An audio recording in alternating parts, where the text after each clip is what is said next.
Open. Movie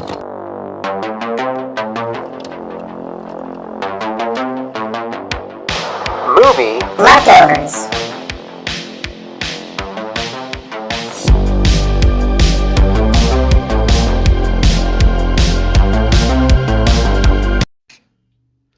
Boom. Hard cut. We're here. We're here. I like your smokeless entry, your smoking entry. That's great. Right. We're back, dude. We are back. Movie Dressed in leftovers black. time. Hey, real quick, I'm going to touch on our Twitch audience because I can't quite see the YouTube one because that's too many screens open. Flyeto followed us real quick 6 days ago. Thank you for that. Ravnica followed us 6 days ago. Thank you for that. These are two people that are community members of mine in the greater gaming community, and we love them. You'll probably get to see them a little bit more. They're highly interested in joining us here, right here on Movie Leftovers. I'm stoked. So thank you very much.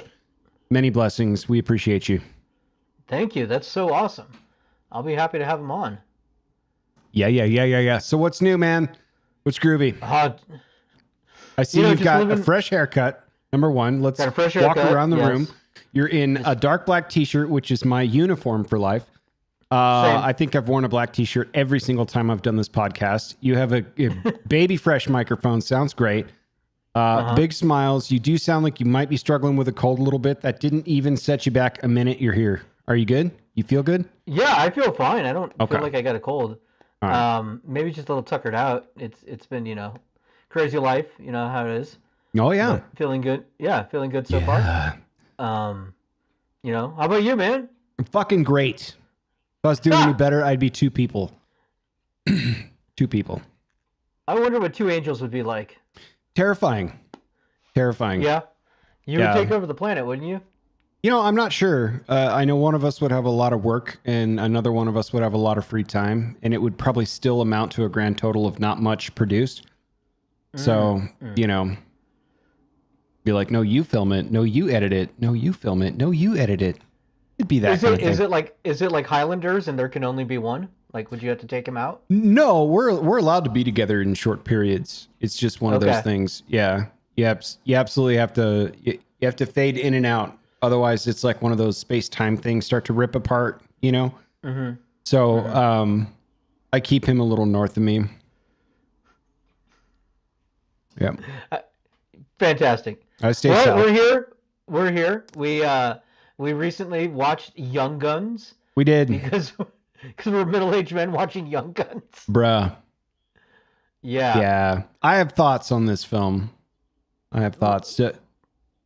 Yeah, before we get into it, let's get into a little bit of the Rotten Tomatoes on it. Let's do it. And then we'll share our thoughts. So let me pull this up so I can share it with the audience. Our Rotten Tomato scores right now. The tomato meter shows that 42% of critics like the film. The tomatometer? Yes. 76% of the audience liked it. This is from 1998. 1988. Do you remember this movie come out? 1988, yes. Yep. Do you remember this movie coming out? No. Okay. Nope. I do. I vaguely remember this. I was a wee lad. Yeah. As was I, but I was a little bit older than you. Yeah. Yeah. I do remember this movie was a big deal. The closest thing I could think it to is like I don't know, maybe like a Twilight or something like that. It was that pushed. The marketing campaign was really... This is cast with... they're known as the Brat Pack, right? Most of that Breakfast Club era, late 80s, early 90s. You had Lou Diamond Phillips in here, who wasn't obviously part of those franchises, but like around the same come up. Estevez, who was right in the middle of it. It's kind of like... Isn't that what they were called, was the Brat Pack? No, not quite. Or is that the Outsiders crew with Tom Cruise and them? Well, so the Brat Pack did include Emilio Estevez. Yeah. But he's really the only Brat Pack member that was in this movie. Okay. You could argue that Charlie Sheen was kind of orbiting the Brat Pack, but he was not officially in it. So I know Rob Lowe and like Tom Cruise. Rob Lowe, Marlon Ringwald. Yeah. Ali Sheedy, and then, but also like I think Brolin and all them guys came up kind of around the same time. So I don't know. Right. A lot of those like John Hughes films and all that. Yeah, That's yeah. where the Brat Pack comes from. Gotcha. Yeah, but this was, same idea though. Young actors at that time frame Yeah, making their yeah. way up. I mean, Kiefer was a young dude back then. So was Charlie Sheen. You know, Terrence Stamp is in there, and he's still making film, or was until recently. Yeah, this is I enjoyed it myself. I really Mhm. liked the film. How did you feel about it? I did not. My quick did hitter not? no. My quick Okay. hitter observations just in the moment. This is the second Emilio Estevez movie we've done in as many weeks. Emilio Indeed. turning out to be not my favorite actor. That's Uh, fair.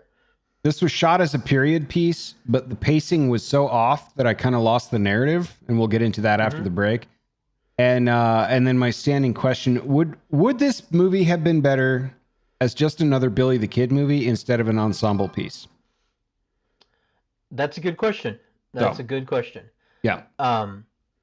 So like we like to do, we do have some other audience rankings on this thing. Yeah. Highs and So lows. on highs and lows. So for the high, we have Tweetist T on Rotten Tomatoes, 5 stars. Tweetist says, "I love this movie. It has it all. If you're a normal person, you'll love it too. It's the kind of movie that you can only watch once a year, if you know what I mean." I'm not really sure what that means. I do not. I do not know what you mean. I'm not sure I want to know what Tweetist T means. Right? Perhaps there's just too many men for Tweetist T to handle. I love the name though. Tweetist. Yes, Tweetist. And then from Garen M, we've got 1 star. This is a very odd 1 star review. It says, "Young Guns is loaded with a good plot and convincing characters." Again, 1 star review. But the scenery from previous Western classics, like The Good, Bad, and the Ugly, is missing. Yeah. I'm gonna hit that same vein from a totally different angle. But yeah, Okay. he's not articulating, I think, what he means very well. Or as stated, that makes no sense. But right on with the 1 star. And what was that guy's name? Garen M. Yeah. All right, Garen. Yeah. You need to work on those communication skills a little bit, bro. A little bit. It's it's a little bit rough. So you love this movie. What were your initial Love is couple a strong points? word. I liked Okay. it. I liked it. It was solid for me. I think what made me enjoy it more, because at first I was word. love is a strong word. Yes. Yes. Okay. You're welcome. Love is a strong word. I was in your same camp at first. I was like, man, what is this thing? Have I made a mistake? Mhm. But I decided to look into the historical accuracy of Young Guns, because in my head, I really thought that this film was what they call historical fiction, right? Where Billy the Kid was a real person, but they made up a story to throw him into, and that's it. They put a cast together because they wanted young Hollywood at the time together to be there and sell. And years later, that's how it comes out in the film. It comes out very much like that's exactly what they did. They just kind of injected the new hotness. Right. And that's what that was in 1988. So you're right. That's totally what it feels like. However, according to historian Paul Hutton, this is the most accurate portrayal of Billy the Kid as of June 1990. Well, talk to us, Paul. And it is a very accurate retelling of the Lincoln County War. Yeah. Yeah. So the Regulators, the whole group of them, that was a real group. Look for through that context, then the movie does take on a little more girth, so to speak, right? Like it carries a little more weight. But for a big Hollywood movie of the time, and from a storytelling perspective, it really didn't age very well for me. And obviously, I'll get into that. But I guess that's cool. I mean, that we have historians, dudes are saying right now. Dudes are saying, this is the most historical. Dudes be saying. Dudes on the internet be saying. Dudes are saying this is the most historical depiction of William Bonney and what was it? The Lincoln Wars? The Lincoln County Wars. Yeah. I didn't even know there were Lincoln County Wars out there. So which is Cool. what this event was, right? Right. Them killing those people. Yeah, So and I mean the internet wouldn't lie. Television never did. So no, the internet never lies. It's right. just and people come to consensus on the internet all the time. But yeah, It's no such a great way for us disagreements. to, yeah, none. Yeah. We all bring our facts and we're like, oh, I didn't understand that part. And the Great. best versions of ourselves, it turns out. So Absolutely. we're sure glad you've tuned into Movie Leftovers today. Yeah. This is how we have achieved world peace. This is it. It starts right here, man. Yeah, it starts right here. So okay, But, yeah. so what was the budget for this guy? That's the one thing that normally we have the highs, lows. You tell me what the Rotten Tomatoes look like, and then there's a loose budget and sort of the revenue generator behind this. I'm projecting that this film made a lot of fucking money in 1988 relative to its budget. That would be my guess. Okay. So let me see if I can find the budget of the film, because I do have what it made worldwide. Okay. Hold on, it'll take me 2 shakes. Yeah, no worries. Because obviously, when you're leveraging language like worldwide, it means that this was a worldwide release, so it probably has different factors, and then you've got the video replay value, you have the blockbuster factor to this. All these things were booming in the late 80s. But I know that particularly in parts of Europe during this time, Westerns were like the shit. Like, yeah, people loved American Westerns of any kind. And yeah, the Hollywood hottest actors being injected into this. So I assume this made a shitload of money. It did in relative to what it was. So the budget was $11 million. Rule of thumb, movie math, whatever the budget is, that's generally about also what the marketing budget is. Sure. So roughly they're 22 million in, right? The total box office was 56 million. Yeah. So they made money. That's a haul. That's a big haul. Yeah, that's a big haul. Opening weekend, it opened on 1,387 screens and pulled in about $7 million, just over $7 million. Wow. That's actually pretty good. It did very well for itself for what it was. I mean, it paid itself off in the first weekend it was out, so just about. I mean, for the shoot budget anyway. Yeah. Yeah, so and I think that's probably where I expected it, like a factor of 4 times to maybe 5 times revenue over what the cost was. This, if the shooting budget holds true without the marketing budget, is about a factor of 4. So that's a lot of money, especially in the late 80s. But it also kind of put guys that were on the come up sort of firmly on the map as like actors that you could run with. Like I think Lou Diamond Phillips, as an example, did La Bamba just before this. And then you have Emilio and cast all kind of coming off of their mid to late 80s films and a lot of popcorn movies. So that's where I struggled with the ensemble piece, but I'll get into that after the break. Okay. And I did find this pretty neat calculator. Okay. That adjusts for inflation. Ooh, yeah, I like that. So what would that look like in today's budget and revenue? So in today's budget, the cost of this film, so its budget, in today's dollars would be $27.5 million, just about. And its haul overall in today's dollars would be $142.2 million. $140.2 million. So not bad, not shabby. Yeah, I mean, the revenue of this film would be enough money to shoot the opening sequence of Avatar. So awesome. Maybe. Right. So yeah, it's also films are done differently nowadays, and the costs are so much. So, but overall, great film. For me, I liked it. You had your problems. Yeah, I attempt to solve my problem in what I do with the film if it was up to me. So okay. Yeah. We'll tell you what. Why don't we take our break and then we'll come back and then we'll talk about what we're gonna do with it. Yeah.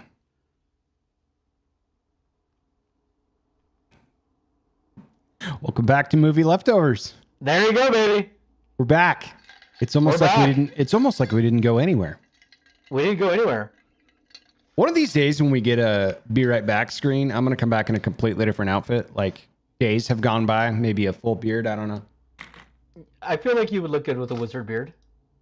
I look a lot like Ewan McGregor's Obi-Wan Kenobi with a full beard. Oh, right on. I could see that. So I'm like, I don't know. I don't know if that's for me. Plus, it's itchy, and I live in a climate that's extremely hot. So Right. less is more, Angel. Less is more. You know. Indeed. Yeah. All right. So how did we do this? Did I go? I think I went first last time, didn't I? Yeah. And Okay. it sounds like you've got a lot more to yours than I do. So I'll just breeze through mine, We'll see. and then we can go through yours. Okay. Take your time. So- I mean, we just got here. We're just getting warmed up here on Movie Leftovers. But everyone sure. that's watching and listening, Young Guns. Here's Dan's take on Young Guns. Right. So for me, because it's so historically accurate and because it's been so long since this movie came out, Mhm. I would just reboot it and remake it. I would basically tell the same story. I would tighten up some scenes. I would emphasize some more drama. I would more stylize the shots. But overall, same basic structure. We're about to make the same film. Yeah. Yep. That said, my cast is going to be a little bit different, and I'm going to change some things up. So I'll start from the bottom up. I'll start with the bad guy, Lawrence Murphy.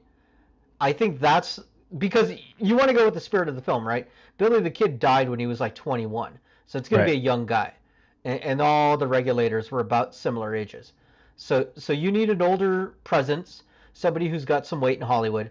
So I think for Lawrence Murphy, the bad guy, the guy that Jack Palance played, I got Mel Gibson for that spot.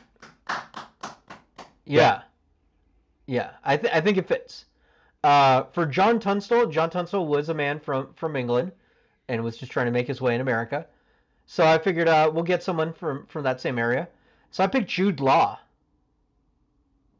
Well, I like that. I like that a lot. Yeah. I think he's a good fit for this. That's better than mine. I like that. Well, I was going to say it's not a competition, but it is because we have people vote on this. So. It's not, but I want to crush you at the same time. I love you, but I want to crush you. Yeah. For sure. I get it, man. I get it. Okay, so now for the regulators. I'm going to start with the big one, Billy the Kid. I picked, I hope I pronounced this name right. Jacob Burton. He plays on Cobra Kai. He plays the character Hawk. Oh, yeah. Okay. Yeah, he can be kind of a jerk, but he can also be a nice guy when he needs to be. So I think he would be a good Billy the Kid. Mm-hmm. For Doc, Doc is a little bit of a sweetheart, but also can be tough as well. So I also picked a very popular youth show, and I picked Flynn Wolfhard from Stranger Things. Okay. Nice. For Doc, yeah. That's good. For Chavez, I went back to the Cobra Kai swimming pool, and I picked Zola Madrileña. Mm-hmm. He plays Miguel on Cobra Kai. That's a good cast. Yeah. Now I'm going to get out of Cobra Kai and Stranger Things. For Charlie, I'm going to change it up. I'm going to add some color into this film. I'm going to add some diversity a little bit. We're going to add R.J. Kleiner. He played the Blue Ranger in the Power Rangers movie a few years ago. Yeah. Yes, we're getting a Blue Ranger. Yes, we're getting a Blue Ranger. He's going to be a regulator. I forget his name, the dirty guy. The guy that's always spitting. Dirty Steve. Dirty Steve, right. Dirty Steve. That's right. Dirty Steve. Okay. So for him, I wanted to get somebody that's probably not on your radar. I have seen this guy in one film before. He was fantastic in this movie. Movie is called Daniel Is Not Real. Okay. Great film. Yeah. And the main character on that film, Daniel, was played by Patrick Schwarzenegger, Arnold's boy. Nice. All right. And he plays a terrific psychopath. So him with the gun and killing people and being dirty fits to a T. I like it. Yeah. And then for Dick, the spiritual wannabe leader of the regulators, Hmm. I wanted somebody who had some acting chops, who has shown quite a right range, but could be authoritative when needs to be. I picked Cameron Monaghan from Gotham and Shameless. Yep. Yeah, Nice. wannabe Joker. So I love it. That's yeah, really, really nice. so that's my cast. That's sick, dude. I like that quite a bit. I think Mm-hmm. that I think it really fits. Obviously, if you were to modernize some of the scenes and make it, you know, a little grittier or whatever, like this cast makes a ton of sense. I think that's Mm-hmm. really cool. Except for the Blue Ranger. I'm not sure what else I've seen him do, but good work. He was good in that. You know, Yeah. it was a dramatic role for him. Like he had to play an autistic man, and Oh, right. Now yeah, I got him. Yep. yeah, Okay. I'm like, which yeah, version of the Power Rangers are we talking about here? But then they remade. yeah, Yeah. I got you. yeah. Like 5 6 years ago, that one. Yep. So, I like it. Okay. all right, let's hear yours. It's my take on Young Guns. We're gonna change the name, but right now it's a working title because the actors that I'm gonna cast for the regulators not that young. Okay, okay, Okay. So this is a reshoot. I parenthesized modernize and make gritty. This needs to be a 2-hour film. okay. Okay. So we're going to keep the movie as an ensemble and remove the focus of William Bonney's character on this. So I am going to like story tell and stylize this a little bit more than just historically knock out the action. You know what I mean? So we're keeping it that way. We're moving the focus to how everybody becomes a regulator, and I'm going to kind of focus on John Tunstall the way that this film starts out, why he left England, why he has a soft spot for these outsiders, and especially why he needs regulators. So I tried to reimagine the film a bunch of times. I literally kept writing different versions of Cowboy Bebop. I'm not joking. So I was like, okay, this is not going to... like, we're just going to keep the film close to what it was, more or less, and reshoot it. So the Okay. setup is that John was nearly killed in England because he was an outsider and he stole some food to survive. And somebody, and you're going to love this, who's loosely identified as Zorro-like, but English, saved him and See. took him in. Yeah. And then showed him Yeah. kind of a better way. Right. And then a few years Okay. later, after palling around, he ends up dying and leaves John basically everything. So John comes to America to leave his old life behind and tame the Wild West, but mostly to reboot his life, right? Right. So he takes in the Dick character and the Doc character because they were in a similar pinch, like at a bar, and history kind of starts to repeat itself. Like he takes him in almost in the same style that he was taken in by this British Zorro, who I don't know who I'm going to cast. So as things start to repeat, we're going to kind of explore, you know, John actually has a shitload of money, Tunstall's character. Okay. He was left all of this wealth by this other dude. But he's just trying to like reboot and reset and realizes at some point after taking these two in that let's just keep you around for security and move forward with an enterprising life in the West.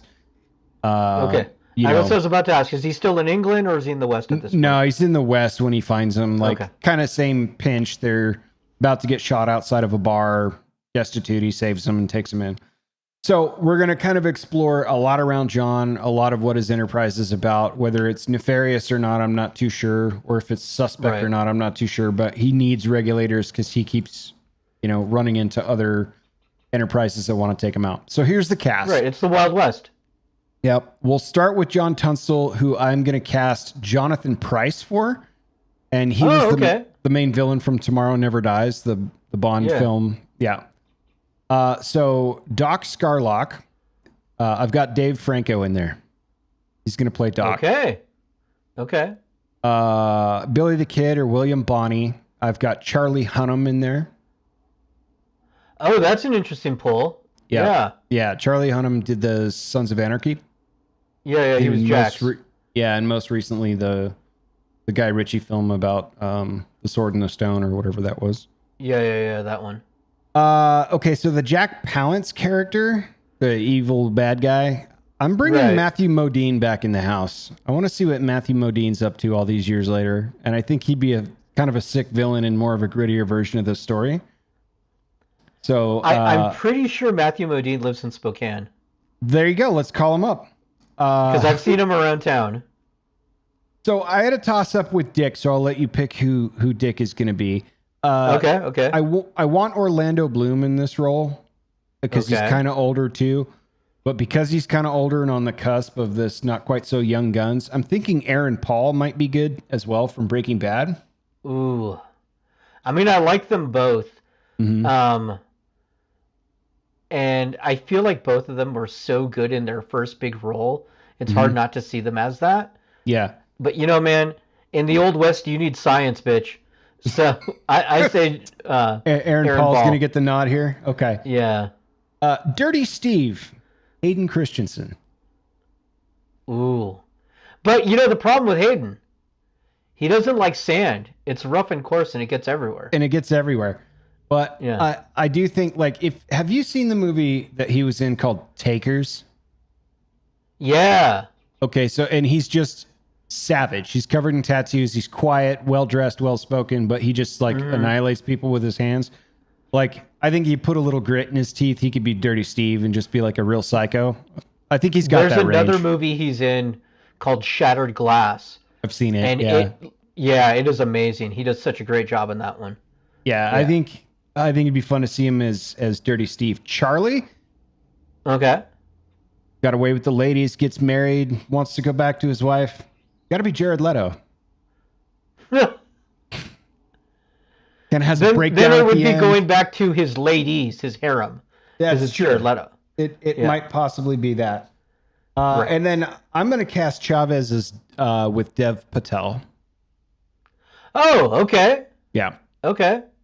So most of these actors were like, I don't know, born in the late 70s, early 80s kind of thing. So they're Yeah. not like 20s, 21. Like this is a very older group of regulators, but all of them can have micro side stories about being outcasts and then rounded up and brought in as regulators. For the only one that needs to have youth and youthfulness, which I think a little makeup will fix, is Charlie Hunnam's character. Yeah. And he certainly you has don't the have physique young and the guns. You face. just have guns. I kind of just have guns. Yeah, it's a working title Yeah. right now, but I would rather not focus on. It's hard to get Emilio in his psycho laugh and his, and then standing up and just shooting through a window and woohoo! Like we don't need any of that. Like we can actually we can make this a little less about that character and how Yeah, bombastic it was he a little over the top. Right. I think a real ensemble cast would have probably droned that down a little bit. Like nobody really punches through the screen in Ocean's 11 or 12 or 13. You know what I mean? Right. It's all just really fun to see them playing a pretty good character. And all of them killed it, right? So Right. I would rather it not be a Billy the Kid story the way that it started as a John Tunstall story and then became a Billy the Kid story at the end. I'd rather fix that up a little bit. And of course we'll have some fun with who dies and who lives and sort of the side stories. But I really like the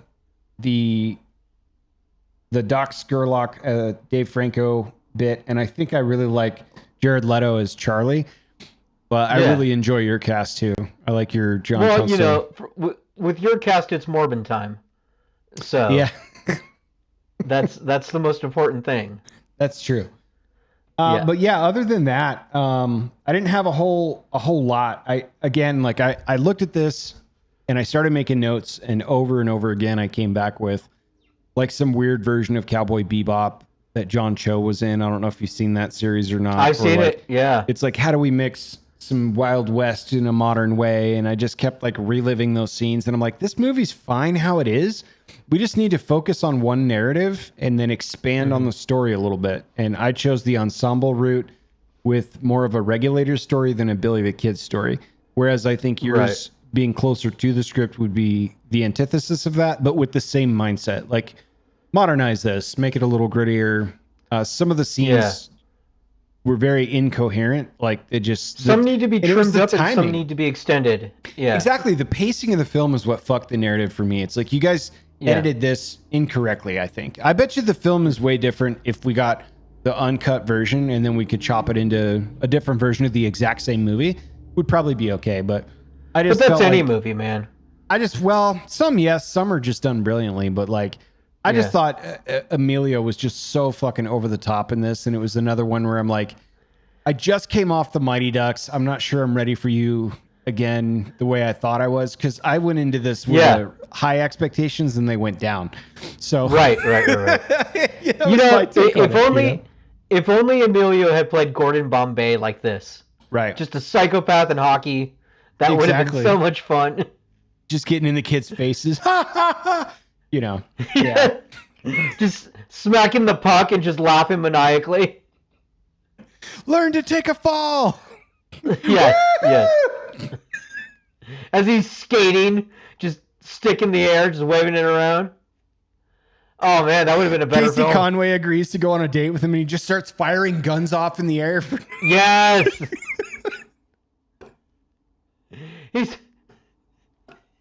He gets pulled over in the beginning and just shoots the cop and drives off. That's the best, dude. Oh my god. It's the Young Mighty Ducks guns. Billy the Kid Bombay, huh? Yes. My god. Yeah, so I I don't know. It was fun. You know what it's gonna lead to no matter what? It's gonna lead me to watch the sequel. Because Young Guns same. 2 is available, and I'm gonna watch it probably tonight. But I don't know what to expect. I didn't read ahead and see what the film's about. I don't know if any of the cast returns, if the storyline is continued. I don't remember it. So I'm just gonna go into that one blind, just so I can kind of complete my thoughts on this. But I think it's a good movie. It's a good time eater movie, or time waster movie if you just want to sit down and tune out for a while. But there's so many It's a parts of popcorn this. film. Yeah, so many parts of this that could have been a lot better, I think, if they edited it differently, or if they didn't focus on really odd points. Like Right. I don't think Charlie and the needing to see the prostitute before he dies to only wind up wanting to just snuggle with her had really any bearing on the movie other than to bring them in town so Billy the Kid can kill another dude in a bar. And it's Right. like I get what you're doing, but we could have found ways around that without completely starting a different character exploration piece and then not having it rewarded at all for the rest of the film. It was just gone. Like, Right. so I mean, it loosely weaves that like mama's boy feel to that character kind of, but you have to stop and think about it. And that's the part that was a little disconnected for me. But otherwise, I mean, besides that, like it is fun. I think Lou Diamond Phillips did an amazing job. He won the movie for me. Like he tells the story about what happened to his people and shit. And it's like, I was starting to tear up while he's screaming at Billy the Kid's character. I'm just like, oh fuck. Like he's in it, dude. And like he really brought telling that story, I wanted to see that movie. Yeah, exactly right. Exactly right. Like that type of character arc is what needs to be explored on why these people are regulators in my version of it, rather than like, I don't, but yeah, if that was a whole movie, fuck yeah, I would go see that. So for me, I think he wins the film overall, just with the way it was cast originally. I think Charlie Sheen was just collecting a paycheck in this movie. Absolutely. He read the lines. I saw nothing from him at all. I think Dirty Steve was a lot of fun to watch. I think he did well for just acting those pieces out. But he was trying. Yeah, the townsfolk, and I like the actor that played. I didn't write him down, but the guy that plays the lawyer that's like a friend of theirs. Oh yeah. I recognize him from other stuff. Yeah, he's in a bunch of stuff and generally kind of smarmier roles. But I like him a lot. I think he was fine. I think him and his wife had the right amount of screen time. All of that stuff made a lot of sense. But for the Terry O'Quinn. Yeah, that's right. But for the core group of characters, it was just kind of just a little disjointed for me. So, but I'll watch Young Guns 2 and see where it goes. Yeah, absolutely. Yeah. Well, cool, man. So we should talk about for next week. We've already got our film picked for people so that they can follow along with us. We will be seeing quite the classic film from 1992. We will be seeing the Steven Seagal classic Under Siege. Yeah. So. Yeah. Do we wear ponytails when we do the next pod? I mean, how do we? I mean, I feel like you have to, right? Yeah. I'm just gonna. We'll have to learn Aikido in time. I'm gonna find some sort of tagline from that movie and try and weave it into casual conversation at work somehow. Yeah, there's got to be some great one-liners in that film. So, Yeah. yeah. Well, hey, like we normally do, let us know which script you like more. I built a Discord, but I'm not ready to publish it just yet. But soon we will have a place for you to write your own scripts, and you can interact with us. We're also going to bring in some guests, so we're trying to get a few calendar things straightened up. But we're really excited about this. I know there's at least one movie that's been selected in the future for one of our guests, Yeah. and I'm really Yeah. hyped to do that because I think it's going to be a ton of fun. And I think so just too. generally meet and celebrate new people, get some content creators on here we can continue to promote, maybe bring back some old friends from Vampire Women, see if they want to critique another film See with if us. Tyler So, wants to come back. Yeah. see if we bring Tyler back into this, John. So otherwise, yeah, man, I see you're also got a Trekcast logo behind you too. So for those of you watching this, feel free to check out Dan's pod Trekcast. Awesome. Well, thank you so much. And you got your own podcast? Oh yeah, Pathway to being average. Yep. Yes. Yeah. But then we come together like Voltron on this one, and we got That's movie true. leftovers. And that's it. And had a lot of fun. So this has been Young Guns. We're both just going to reshoot it, and I love it. Awesome. Bang bang. I'm not doing finger guns.